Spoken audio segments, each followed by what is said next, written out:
I am Ro D. Rose. This is brand new to me. I was a local radio icon. I didn't abide by the rules. Thanks to haters, it came to an end. I had to figure out my voice and my brand. What's changed in 2 decades? I've grown up, married my college love, and interviewed real bosses from all over. I eliminate the cell phone employee. Grind for the net. Put in the work. Become a master. This is Network Master.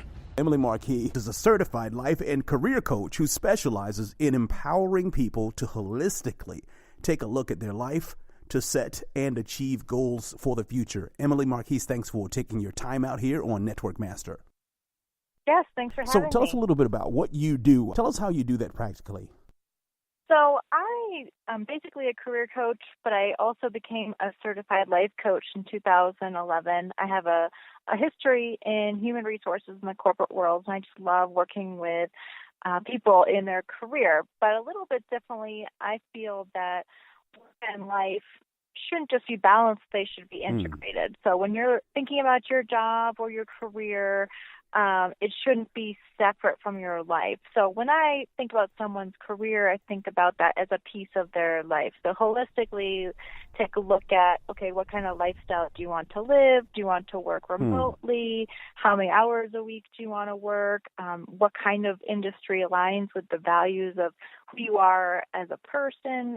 What fulfills you? So instead of just thinking about a job title, I go more intrinsically inside of the person and how their whole life integrates with their When it comes career. to the career portion of that, what types of things are your clients looking to solve when they come to you? The number one question or situation that people reach out to me for is for clarity.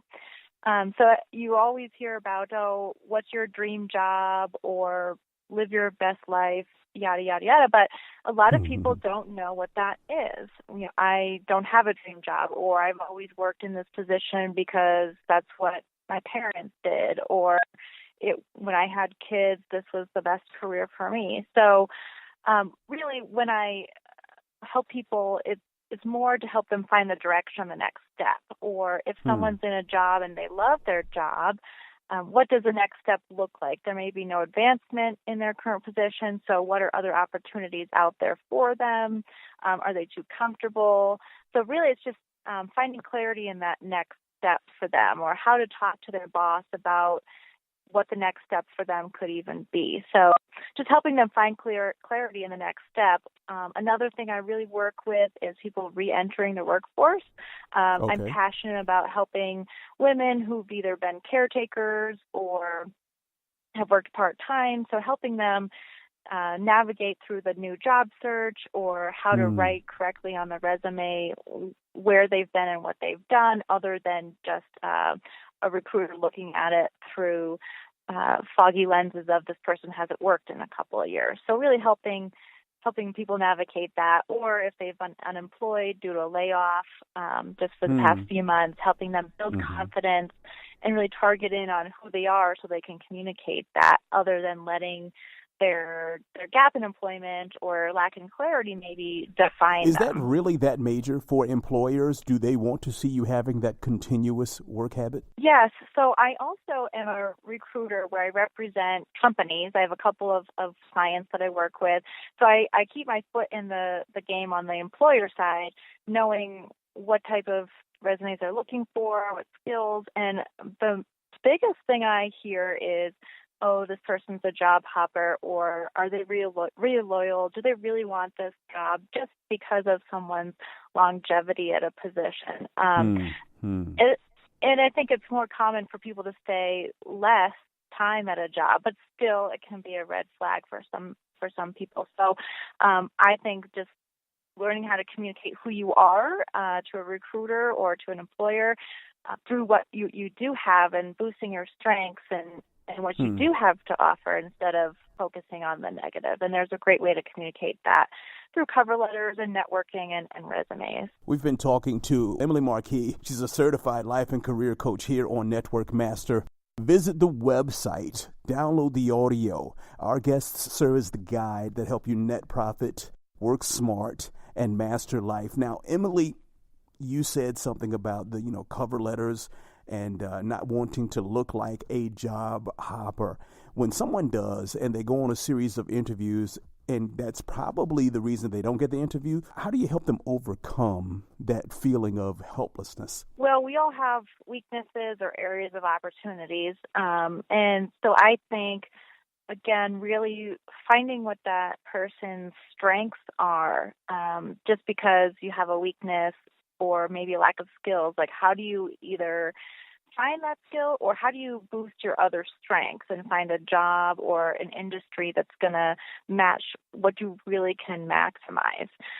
So when you're writing your cover letter or your resume, just really emphasizing those strengths, and in a aesthetically pleasing way too, that jumps out at people. And when you're interviewing, I think that the best thing to do is authenticity. So to be authentic and just honest, whether you were laid off and the job search was hard, or you took some time to care for somebody, or you took some time off for your health or to travel.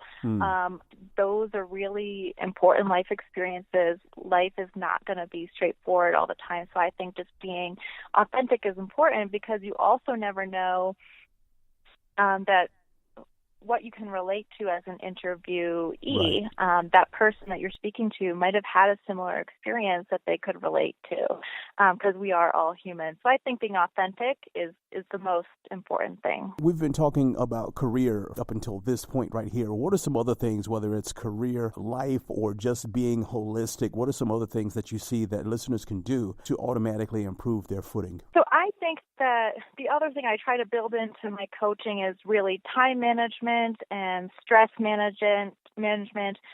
When you're in a job search, or you're going through a big career change, or you're moving to support your spouse's job, it can be very stressful, and your time can seem really thin.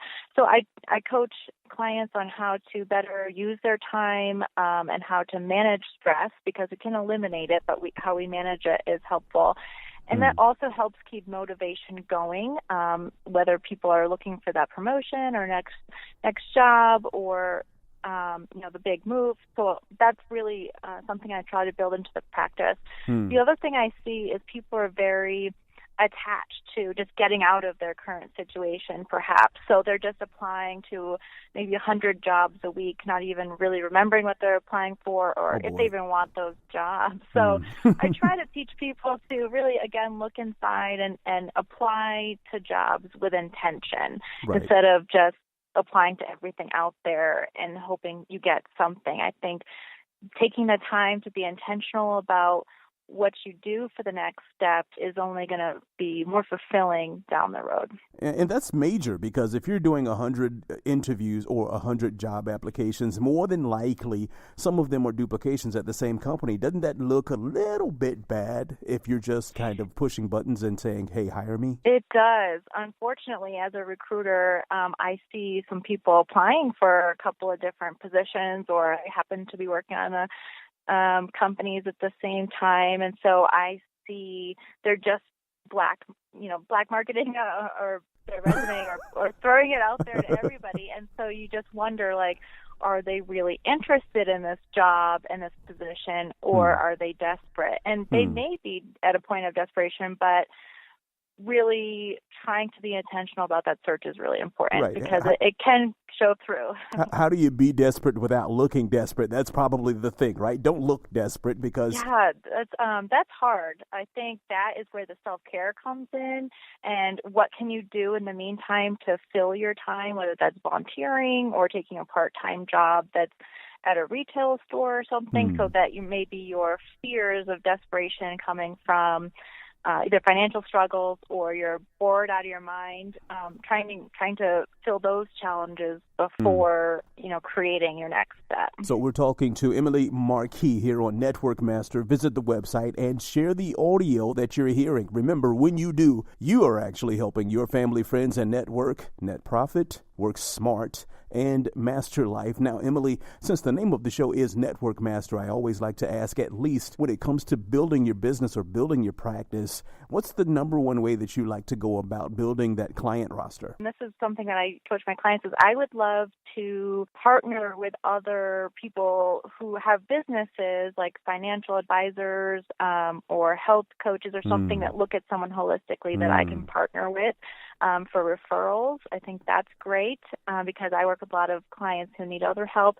And then just getting in front of people, I teach workshops. So that's the fundamentally how I like to build my business. Awesome. Emily Marquis, thanks so much for taking your time. Would you like to give the listeners a way to find out more about you? Yes, please check out my website at progressionpartner.com. You can also find me on Facebook or Instagram, on Twitter, and you can reach me in my Colorado office at 720-862-4756, or go ahead and email me at emily@progressionpartner.com.